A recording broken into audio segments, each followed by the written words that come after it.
Episode 144 कुहू को आया होश लापता पीहू। HII गाइस, कैसे हैं आप सब? उम्मीद है अच्छे होंगे। तो चलिए बिना देर किए शुरू करते हैं कहानी का आज का एपिसोड। अक्षय को समझ नहीं आ रहा था कि पीहू कहाँ है। तभी उसने अपने मोबाइल उठाया और पीहू के नंबर पर फोन किया, पर दूसरी तरफ से पीहू फोन नहीं उठा रही थी। अक्षय ने मन ही मन कहा, आखिर यह कहाँ जा सकती है। आज तो कुहू का ऑपरेशन था और पीहू यहाँ पर होने की जगह पर कहीं और कैसे चली गई। अक्षय को समझ नहीं आ रहा था कि पीहू इस तरह से कुहू के ऑपरेशन के वक्त कहाँ जा सकती है, क्योंकि उससे कहीं ज्यादा परेशान तो पीहू थी। अक्षय ने संगीता जी से कहा, माँ अपने पीहू को देखा या फिर आपको पता है कि वह कहाँ गई? संगीता जी ने हैरानी से कहा, अक्षय मुझे नहीं पता और पीहू ने मुझे कुछ बताया भी नहीं होगी। यही कहीं तुम चिंता मत करो, हो सकता है कि वह कुहू का ऑपरेशन ना देख पाई हो, इसलिए वह कहीं चली गई हो। तुम चिंता मत करो, वह जहाँ भी होगी ठीक होगी। संगीता जी की बात पर अक्षय ने अपना असर हिलाया और फिर से वार्ड के बाहर बैठकर डॉक्टर के बाहर आने का इंतजार करने लगा। हालांकि उसका दिल अभी भी यही नहीं लग रहा था, क्योंकि उसे पीहू की चिंता हो रही थी, पर सवाल उसकी बेटी कुहू का था। करीब आधे घंटे के बाद डॉक्टर और सर्जन की टीम ऑपरेशन थिएटर से बाहर आई। उनके बाहर आते ही अक्षय सीधा उनके पास आकर खड़ा हो गया। अक्षय ने बिना किसी एक्सप्रेशन कहा, मेरी बेटी की कंडीशन कैसी है?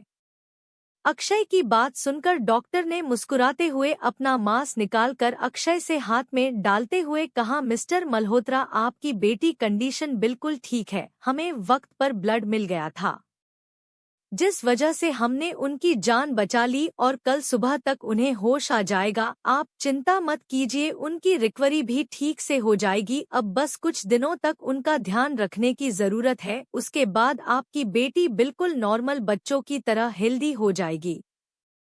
डॉक्टर की बात सुनकर अक्षय, जिसका चेहरा सुबह से मुरझाया हुआ था, उसके चेहरे पर एक प्यारी सी मुस्कुराहट आ गई। डॉक्टर के जाने के बाद अक्षय ने ICU वार्ड में लगे कांच के दरवाजे से अंदर अपनी नन्ही सी जान को देखा, जो कि इस वक्त मशीनों से गिरी हुई थी। उसके मुंह पर ऑक्सीजन मास्क लगा हुआ था, पर अक्षय के चेहरे पर उदासी नहीं बल्कि एक सुकून था। अब से उसकी बच्ची भी एक नॉर्मल बच्चों की तरह जिंदगी बिता पाएगी। अक्षय हमेशा यही सोचता था कि उसकी छोटी सी बेटी ने आखिर ऐसा क्या किया है जो भगवान ने इतनी छोटी उम्र में उसे इतना बड़ा दर्द दे दिया। अक्षय ने कांच को चूमते हुए कहा, बहुत जल्दी आप ठीक हो जाओगी कुहू, फिर डैडी मम्मी और आप एक लॉन्ग ट्रिप के लिए जाएंगे। यह सोचकर कि अब उसकी है फैमिली बिना किसी परेशानी के हैप्पीली रहेगी, अक्षय काफी खुश लग रहा था। वहीं दूसरी तरफ जी सीक्रेट कमरे में इस वक्त वंश और पीहू मौजूद थे। उसे कमरे में अचानक से कहीं से धुआं आने लगा। धुएं को देखकर पीहू ने खंसते हुए कहा, यह क्या है? वंश ने अपने चेहरे पर रुमाल बांधते हुए कहा, तुम्हारे लिए गिफ्ट है। जानेमन उसने इतना कहा ही था कि उसे धुएं के कारण पीहू बेहोश होकर नीचे गिरने ही वाली थी कि उसने पीहू को अपनी बाहों में पकड़ लिया। पीहू ने बंद होती आंखों से कहा, प्लीज। इतना कहते ही वह बेहोश हो गई। वंश ने चुटकी बजाई और धुआं आना बंद हो गया।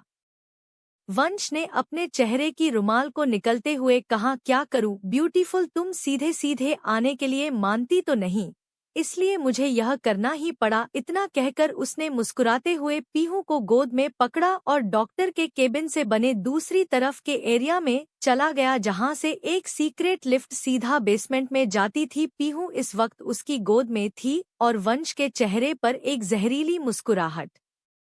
लिफ्ट में पीहू उसकी गोद में थी और वंश ने किसी को कॉल करते हुए कहा, बेसमेंट में गाड़ी लगा कर रखो, हम यहाँ से सीधा प्राइवेट एयरपोर्ट की तरफ निकलेंगे। इतना कहकर उसने फोन कट कर दिया और पीहू को देखने लगा। उसने प्यार से पीहू के गाल पर हाथ फेरते हुए कहा, अब हमारे बीच में कोई नहीं आएगा ब्यूटीफुल, सिर्फ तुम में और हमारी हैप्पी लाइफ में। तुम्हारी लाइफ से साक्षी मल्होत्रा और उसकी उसे बेटी दोनों को आउट कर दिया।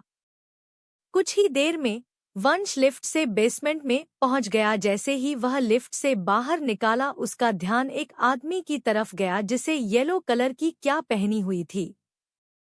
वंश सीधा उसके सामने आकर खड़ा हो गया। उसे आदमी ने अपना सर झुकाते हुए कहा, सर चलिए। वंश पीहू को गोद में लेकर उसे आदमी के पीछे पीछे चला गया। उसे आदमी ने एक कर का दरवाजा खोलते हुए कहा, सर यह कर अब यहाँ से सीधा मुंबई के प्राइवेट एयरपोर्ट पर ही जाकर रुकेगी। वंश ने अपना सर हिलाया और अपनी जेब से एक नोटों की गाड़ी निकालकर साथ में की तरफ देते हैं। कहा, सीसीटीवी फुटेज किसी को नहीं मिलनी चाहिए, ना ही अक्षय मल्होत्रा को पता चलना चाहिए कि उसकी बीवी गई तो गई कहाँ। उसे ढूंढने दो पूरी दुनिया में, पर फिर भी उसे पता नहीं चलेगा कि उसकी बीवी वंश राठौर के पास है। वंश की बात पर उसे आदमी ने अपना सर हिलाया। वंश पीहू को गोद में लेकर कार के अंदर बैठ गया। उसने पीहू के चेहरे को देखते हुए कहा, आज तुम्हारे लिए वंश राठौर क्या से क्या बन गया ब्यूटीफुल। फिर भी तुम्हें मेरे प्यार पर यकीन नहीं है तुम मेरा जुनून, मेरा पागलपन, वह भी पिछले 5 सालों से। 5 साल तक मैं खुद को तुमसे दूर कितनी मुश्किल से रखा है, यह तुम नहीं जा सकती। पर अब और नहीं, मेरा 5 साल का वनवास खत्म हो चुका है। मैंने अपने डैड को 5 साल का वादा किया था, वह भी सिर्फ इसलिए क्योंकि मेरी माँ ने कहा था कि मैं उनकी सारी बातें पर अब और नहीं। अब चाहे वह मुझे सारे रिश्ते ही क्यों ना तोड़ दे, मैं तुम्हें नहीं छोड़ने वाला। क्योंकि तुम्हारे बिना मैं नहीं रह सकता, ना ही तुम्हें किसी और की बाहों में देख सकता हूँ। और तुमने जो मुझे धोखा देकर अक्षय मल्होत्रा के साथ अपनी नई जिंदगी शुरू की है, उसकी सजा भी तो तुम्हें देनी है ना ब्यूटीफुल। इतना कहकर उसने पीहू के गालों को खींचा और ड्राइवर को कर चलाने के लिए कहा। दूसरी तरफ हॉस्पिटल में पीहू का कोई पता नहीं चल रहा था। कुहू का ऑपरेशन होकर 4 घंटे बीत चुके थे। अक्षय परेशानी से इस वक्त कॉरिडोर में टहल रहा था। उसने अस्पताल के सारे सीसीटीवी चेक करने के लिए कहा था, पर किसी भी सीसीटीवी में पीहू नजर नहीं आ रही थी। अक्षय ने अपने बालों को खींचते हुए कहा, कहाँ चली गई तुम पीहू। उसे समझ नहीं आ रहा था कि पीहू इस तरह से गायब कहाँ हो गई। वहीं प्राइवेट एयरपोर्ट से वंश अपने जेट में पीहू को लेकर लंदन के लिए उड़ान भर चुका था। इसी तरह से पूरी रात बीत गई। अक्षय और सभी लोग पीहू का पता कर रहे थे। सभी लोगों को अब बहुत चिंता हो रही थी। संगीता जी और बाकी सब का तो रो रो के बुरा हाल था। अक्षय को समझ नहीं आ रहा था कि पीहू इस तरह से अचानक कहाँ चली गई। उसने लगभग अपने सारे आदमियों को पीहू को ढूंढने के लिए लगा दिया था। अक्षय के ताल्लुकात अंडरवर्ल्ड से थे, जिस वजह से थे उसने अंडरवर्ल्ड से कई लोगों को बुलवाकर पीहू की छानबीन करवाने के लिए कहा था। उसे यह भी शक था कि पीयू को गायब करने के पीछे उसके किसी दुश्मन का हाथ होगा, इसलिए उसने अपने सारे दुश्मनों को किडनैप करके टॉर्चर रूम में उनसे उगलवाने की कोशिश की थी कि उनमें से किसी का पीहू के गायब होने के पीछे हाथ है या नहीं। पर अभी तक अक्षय को कोई सुराग नहीं मिला था। अक्षय पूरी रात नहीं सो पाया था, ना ही बाकी घर वाले। एक तरफ कुहू की तबीयत ठीक हो गई थी और दूसरी तरफ पीहू लापता थी। मनोहर सिंघानिया भी काफी परेशान नजर आ रहे थे। पीहू उनकी इकलौती पोती थी और उनकी दुनिया भी उन्हें समझ नहीं आ रहा था कि पीहू कहाँ चली गई। उनके दिमाग में सबसे पहले वंश का ही ख्याल आया, पर बाद में उन्होंने इस ख्याल को टाल दिया क्योंकि उनके हिसाब से वंश में इतनी हिम्मत नहीं थी कि वह अक्षय मल्होत्रा से सीधा पंगा ले सके। ऊपर से उन्होंने वंश के पापा मिस्टर राठौर से भी बात कर ली थी। मिस्टर राठौर ने मिस्टर सिंघानिया को गारंटी दी थी कि वंश फिर से पीहू की जिंदगी में कोई मुश्किल पैदा नहीं करेगा। अक्षय, मिस्टर सिंघानिया, साहिल, सात्विक सभी लोग मिलकर पूरे शहर में पीहू को ढूंढ रहे थे, पर उसका कोई पता नहीं चल रहा था। इसी तरह से पूरा दिन बीत गया। शाम को अक्षय थकाहारा हॉस्पिटल लौटा। इस वक्त उसके चेहरे पर गहरी उदासी और मायूसी झलक रही थी। उसे पीहू के बारे में कुछ भी सुराग नहीं मिला था कि पीहू कहाँ चली गई। उसका उतरा हुआ चेहरा देखकर वसुधा जी ने कहा, अक्षय, खुद का ध्यान रखो बेटा, अगर तुम इस तरह से कमजोर पड़ गए तो पीहू को कौन ढूंढने का। मुझे मेरे कान्हा जी पर यकीन है, पीहू जहाँ कहीं भी होगी सही सलामत होगी और वह हमें जल्द ही मिल जाएगी।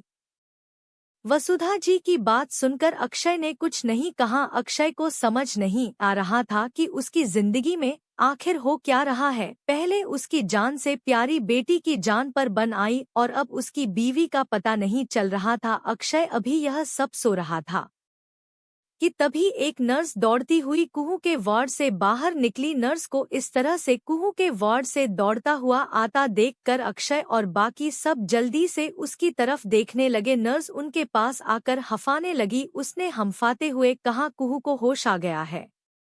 नर्स की बात सुनकर अक्षय और वसुधा जी के चेहरे पर मुस्कुराहट आ गई। अक्षय ने कहा, क्या मैं उससे मिल सकता हूँ? नर्स ने कहा, पहले मैं डॉक्टर को बुलाकर लाती हूँ। डॉक्टर पहले उनका चेकअप करेंगे। नर्स की बात पर अक्षय और घर वालों ने कुछ नहीं कहा। कुछ देर बाद डॉक्टर का नॉर्मल चेकअप करके बाहर निकले। डॉक्टर के बाहर आते ही अक्षय ने कहा, क्या मैं अपनी बेटी से मिल सकता हूँ?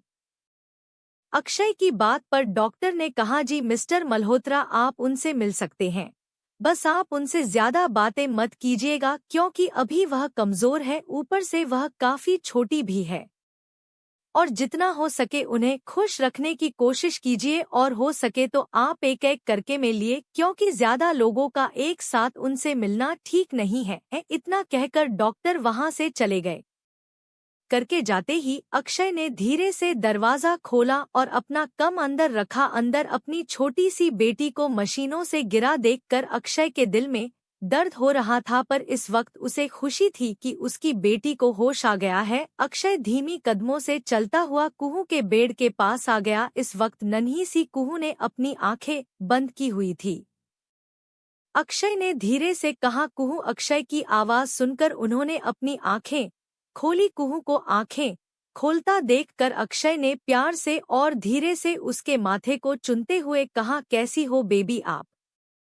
कुहू ने काफी धीमी मगर प्यारी आवाज में कहा, मैं बिल्कुल ठीक हूँ डैडी। कुहू की आवाज सुनकर अक्षय की आंखों से आंसू बहाने वालों अपनी बेटी की कंडीशन देखकर वह कितना डर गया था। यह सिर्फ वही जानता था। उसे वक्त वह एक बिजनेसमैन अक्षय मल्होत्रा नहीं बल्कि एक बेटी का बाप अक्षय था, जिसके लिए उसकी पूरी दुनिया उसकी बेटी और उसका परिवार ही था। कुहू ने धीरे से अक्षय के पीछे देखने की कोशिश करते हुए कहा, डैडी मम्मी मुझे उनसे मिलना है। वह कहाँ है? कुहू के मुंह से पीहू के बारे में सुनकर अक्षय के चेहरे की मुस्कुराहट पल भर में गायब हो गई। पिछले दिन से वह लगातार पीहू को ढूंढने की कोशिश कर रहा था, पर पीहू का कुछ पता नहीं चल रहा था। और अक्षय इतना तो जानता था कि कुहू के लिए पीहू कितनी इम्पोर्टेंट है। और डॉक्टर ने साफ साफ कहा था कि कुहू को खुश रखने की कोशिश कीजिए, इसलिए अक्षय उसे सच भी नहीं बता सकता था। अक्षय ने एक नकली मुस्कुराहट के साथ कहा, आपकी मम्मी आपका बाहर इंतजार कर रही है। वह आपको ऐसे नहीं देख सकती ना, इसलिए उन्होंने कहा है कि जब उनका स्ट्रांग बच्चा बिल्कुल ठीक हो जाएगा तभी वह आपसे मिलेंगे, क्योंकि अगर उन्होंने आपको इस हालत में देखा तो वह खुद को कंट्रोल नहीं कर पाएंगे। आप चाहती है आपकी मम्मी रोने लगे? अक्षय की बात पर कुहू ने अपना सरना में हिला दिया। वही अक्षय ने मन ही मन कहा, तुम्हें जल्दी वापस आना होगा पीहू, तुम्हारे बिना हमारी जिंदगी अधूरी है। एपिसोड 145 पीहू की बेपसी वंश का पागलपन। HII गाइस, कैसे हैं आप सब? उम्मीद है अच्छे होंगे। तो चलिए बिना देर किए शुरू करते हैं कहानी का आज का एपिसोड।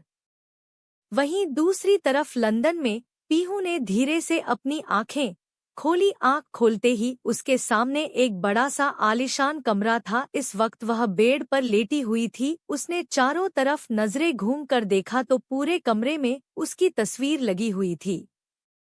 उसकी यह तस्वीर स्कूल कॉलेज टाइम की थी। किसी तस्वीर में उसने 2 चोटी बनाई हुई थी तो किसी तस्वीर में उसने पाउडर बनाया हुआ था। उसकी 15 साल से लेकर 21 साल की होने तक की सारी तस्वीरें यहाँ पर लगी हुई थी।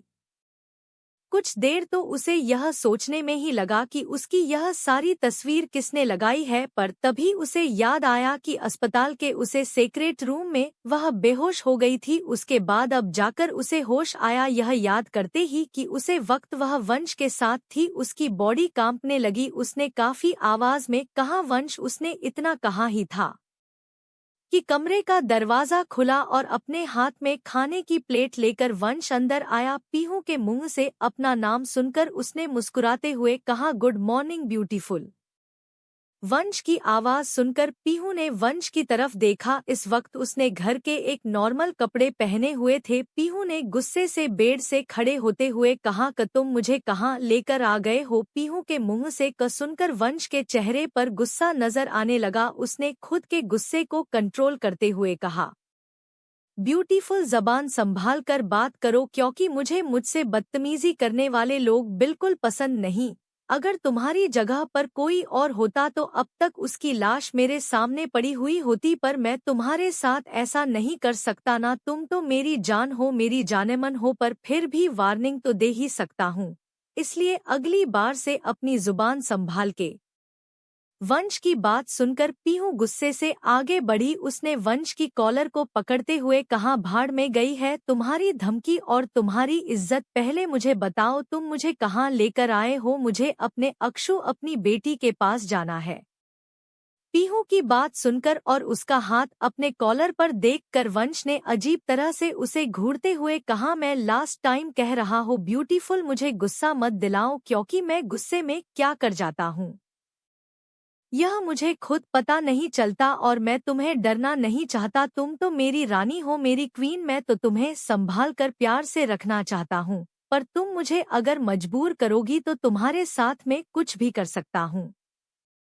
इतना कहकर उसने खाने की प्लेट साइड के टेबल पर रखी और अपनी कॉलर से पीहू के हाथ को छुड़ाते हुए कहा, अपने नाजुक हाथों को संभाल कर रखो ब्यूटीफुल, क्योंकि अगर मुझे गुस्सा आ गया तो तुम्हारी यह नाजुक हाथ मेरी पकड़ सह नहीं पाएंगे। पीहू ने गुस्से से कहा, मैंने कहा तुम मुझे कहाँ लेकर आए हो, मुझे वापस अपने परिवार के पास जाना है। पीहू की बात सुनकर वंश ने झटके से उसे गोद में उठा लिया। पीहू ने उसकी गोद से उतरने की कोशिश करते हुए कहा, उतारो मुझे। वह लगातार अपने हाथ पैर चला रही थी, पर वंश की पकड़ उस पर मजबूत थी। वंश ने हंसते हुए उसे बेड पर लिटाया और उसके बगल में बैठकर हंसते हुए कहने लगा, तुम इस वक्त अपने परिवार से 7 समुंदर पार मेरे साथ लंदन में हो ब्यूटीफुल, और इस बात का सबूत किसी के पास नहीं है कि तुम लंदन में हो, क्योंकि मैं तुम्हें अपने प्राइवेट जेट से लंदन लेकर आया हूँ। वंश की बात सुनकर पीहू ने हैरानी से कहा, तुम क्यों कर रहे हो मेरे साथ यह सब, मैंने क्या बिगाड़ा है तुम्हारा। पीहू की बात पर वंश ने मुस्कुराते हुए कहा, तुमने मेरा कुछ नहीं बिगड़ा ब्यूटीफुल, पर तुम जानती हो ना, मैं तुमसे 5 सालों से प्यार करता हूँ। जब से मैं तुम्हें कॉलेज में पहली बार देखा था, तब से तुम्हारे लिए डैड ने मुझे 5 साल के लिए लंदन भेज दिया, पर मैं खुद को इतना काबिल बना लिया कि अब मुझे अपने डैड से डरने की जरूरत नहीं है। अब बस हमारी जिंदगी में हम दोनों, किसी की कोई जगह नहीं ब्यूटीफुल। तुम्हारा पति तुम्हें कभी नहीं ढूंढ पाएगा, क्योंकि मैं तुम्हारे इंडिया से लंदन आने तक के सारे सबूत मिटा दिए हैं। वह तुम्हें पूरी दुनिया में ढूंढ देगा, पर तुम उसे नहीं मिल पाओगी, क्योंकि तुम मेरे पास हो। वंश की बात सुनकर पीहू ने आंसू भरी आंखों से उसकी तरफ देखते हुए कहा, प्लीज मुझे वापस मेरे परिवार के पास छोड़ दो, मैं नहीं जी पाऊंगी उनके बिना, अपने अक्षु के बिना, अपनी कुहू के बिना मैं मर जाऊंगी। पीहू की बात सुनकर वंश ने उसे घूरते हुए कहा, मरने का हक तुम्हें नहीं है ब्यूटीफुल, क्योंकि तुम्हारी जान मेरी है। मौत भी तुम तक मुझसे पूछे बिना नहीं आ सकती। अब तुम्हें अपनी पूरी जिंदगी मेरे साथ ही बितानी होगी, चाहे अपनी मर्जी से या फिर जबरदस्ती से, पर मैं तुम्हें खुद से दूर नहीं जाने दूंगा। वंश की बात सुनकर पीहू ने गुस्से से कहा, ऐसे कैसे नहीं जाने दोगे मुझे, तुम्हारे साथ नहीं रहना, मैं यहाँ से भाग जाऊंगी, चाहे कुछ भी क्यों ना हो जाए। मैं तुम्हारे जैसे घटिया इंसान के साथ यहाँ नहीं रहूंगी। पीहू की बात सुनकर वंश ने हंसते हुए कहा, तुम्हें यहाँ रहना ही होगा ब्यूटीफुल, क्योंकि यह मेरी मर्जी है और यहाँ पर सिर्फ वंश राठौर की मर्जी चलती है। पीहू ने गुस्से से कहा, तुम खुद को समझते क्या हो। वंश ने हंसते हुए कहा, तुम्हारा आशिक वह भी सा तो तुम्हें रहती हो ना कि मैं साइको हूँ, तो हूँ मैं तुम्हारे प्यार में साइको। मेरा पागलपन तुम्हारे लिए इतना बढ़ चुका है कि मैं तुम्हारे लिए किसी की भी जान ले सकता हूँ। तुम्हारी बेटी, तुम्हारे पति, तुम्हारे दादा, हर किसी की, इसलिए मुझे अंडर एस्टिमेट करने की हिम्मत मत करना। तुम्हारे लिए ना जाने आज तक मैंने कितनों की जान ली है, जिसके बारे में तुम्हें पता भी नहीं। मैं तो तुम्हारे सामने सिर्फ 2 लड़कों को मारा था और तुम्हारी हालत इतनी खराब हो गई थी कि तुम 15 दिन तक अस्पताल में एडमिट थी। पीहू ने गुस्से से कहा, जो यहाँ से मुझे तुम्हारी शक्ल भी नहीं देखनी। पीहू की बात पर वंश ने हंसते हुए कहा, मेरी शक्ल तुम्हें हर रोज देखनी है, ब्यूटीफुल, सुबह शाम, सिर्फ मेरी, क्योंकि मेरे अलावा तुम्हें देखने का हक किसी और को नहीं है। वंश की पागलों वाली बात सुनकर पीहू गुस्से से उसे घूरने लगी। वंश ने मुस्कुराते हुए कहा, चलो अब खाना खा लो, तुमने कल से कुछ नहीं खाया। पीहू ने एक नज़र खान की थाली की तरफ देखा और गुस्से से उसे थाली को जमीन पर पटकते हुए कहा, मुझे कुछ नहीं खाना, मैं मर जाऊंगी पर तुम्हारे हाथ से कुछ नहीं खाऊंगी, ना ही तुम्हारे घर का कुछ खाऊंगी। पीहू को जमीन पर ताली फेंकता देखकर वंश की नजरें अजीब हो गई। उसने अपनी गर्दन पर हाथ फेरते हुए कहा, मुझे गुस्सा मत दिलाओ ब्यूटीफुल, मैं तुम पर गुस्सा नहीं उतारना चाहता। कुछ देर बाद पीहू रोते हुए वंश की तरफ देख रही थी। वंश ने उसके दोनों हाथों को हथकड़ी से बांध दिया था और इस वक्त उसके दोनों हाथ बेड के दोनों कोनों में बंधे हुए थे। उसके पैर भी वंश ने 2 वीडियो से बांध दिए थे। इस वक्त पीहू की आंखों से लगातार आंसू बह रहे थे और वंश उसके सामने खाने की प्लेट लेकर बैठा हुआ था। उसने खाने की बाइट बनाकर पीहू के मुंह के सामने करते हुए कहा, ब्यूटीफुल, चुपचाप अपना मुंह खोलो वरना तुम्हारी पनिशमेंट इससे भी ज्यादा बड़ी हो सकती है। पीहू रोते हुए अपना सर बार बार हिला रही थी। यह देखकर वंश ने एक हाथ से उसके सर को कस के पकड़कर जबरदस्ती उसके मुंह में खाने का निवाला डाल दिया। पीहू ने थूकने की कोशिश की तो वंश ने गुस्से से कहा, कोशिश भी मत करना वरना मैं तुम्हारे साथ क्या कर सकता हूँ, तुम सोच भी नहीं सकती। इतना कहकर वह मुस्कुराते हुए उसके होठों की तरफ देखने लगा। पीहू ने डरते डरते खाना कंप्लीट किया। उसका खाना खाने के बाद वंश ने उसे अपने हाथ से पानी पिलाते हुए कहा, गुड गर्ल, इसी तरह से बातें मान लिया करो, फिर मुझे गुस्सा नहीं आएगा ना ब्यूटीफुल। पर तुम हो कि जिद्दी बच्चे की तरह हरकतें करती हो, अब तो तुम्हें मेरे साथ ही रहना है तो मेरी बातें मान लिया करो। इतना कहने के बाद उसने टिश्यू पेपर से पीहू का मुंह मूछ दिया। पीहू की आंखों से आंसू बह रहे थे। वही उसके आंसू देखकर वंश ने हंसते हुए कहा, यह आंसू किस लिए बहा रही हो? अपने उसे पति के लिए। सुनो, तुम चाह कर भी कभी उसके पास वापस नहीं जा सकती, इसलिए उसे जितनी जल्दी भूल जाओ उतना ही तुम्हारे लिए अच्छा होगा। वंश की बात सुनकर पीहू ने नफरत भरी आवाज है उसकी तरफ देखते हुए कहा, जब तक मैं जिंदा हूँ मेरे दिल में सिर्फ मेरे अक्षु रहेंगे और तुम चाहकर भी उन्हें मेरे दिल से नहीं निकल पाओगे। भले ही इस वक्त मैं तुम्हारे पास, पर मेरा दिल मेरे अक्षु के पास है और उनके पास ही रहेगा और वह बहुत जल्दी मुझे ढूंढ लेंगे और उसके बाद तुम्हारा जो वह हल करेंगे ना तुम सपने में भी नहीं सकते। पीहू की बात सुनकर वंश ने उसके बालों को पकड़कर उसका चेहरा अपने चेहरे के सामने करते हुए कहा, बहुत बोलने लगी हो, ब्यूटीफुल लगता है, मुझे कुछ ना कुछ करना ही पड़ेगा। इतना कहकर उसने पीहू के होठों की तरफ देखा। यह देखा करती हूँ, ने नफरत भरी आवाज में कहा, कोशिश भी मत करना वरना अपनी जान लेने से पहले एक बार नहीं सोचूंगी। कभी ना कभी मुझे मौका तो मिलेगा ही, अगर तुमने मुझे छूने की कोशिश भी की तो मेरी लाश ही देख पाओगे अगली बार। पीहू की बात सुनकर वंश ने गुस्से से उसके वालों को छोड़ा और कमरे से तेजी से निकल गया। वहीं उसके जाने के बाद पीहू ने एक नज़र खुद की तरफ देखा। उसके दोनों हाथ दोनों पर इस वक्त वीडियो से बंधे हुए थे। आलीशान कमरे में वह किसी कैदी की तरह पड़ी हुई थी। उसने रोते हुए कहा, कहाँ हो अक्षु आप? I need you. मुंबई में इस वक्त एक अंधेरे कमरे में अक्षय कुर्सी पर बैठा हुआ था। उसके सामने 5 लोग खड़े थे। अक्षय ने गुस्से से चिल्लाते हुए कहा, 2 दिन हो चुके हैं और अब तक मेरी बीवी के बारे में तुम लोग पता नहीं लगा पाए। ऐसा कैसे हो सकता है कि सारे सीसीटीवी से गायब कर दिए गए हो?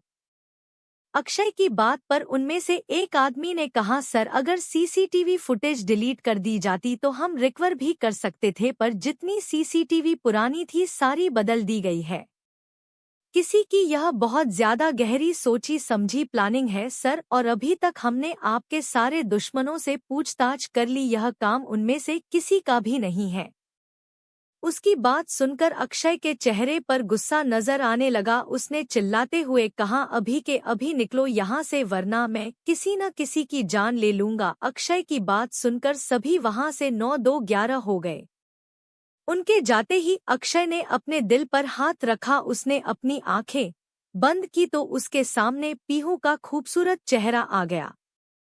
तभी उसके दिमाग में एक आवाज गूंजी, अक्षु कहाँ हो आप, आई नीड यू। इस आवाज को सुनकर अक्षय को याद आया कि उसके पास जो स्पेशल पावर थी वह तभी एक्टिवेट होती थी जब पीहू को उसकी जरूरत हो। काफी टाइम बाद यह सब उसके साथ हुआ था। उसने खुद से कहा, पीहू को मेरी जरूरत है, वह किसी मुश्किल में है और मुझे उसके बारे में कुछ भी नहीं पता। उसने गुस्से से अपने बाल को खींचते हुए कहा, कहाँ हो पीहू तुम।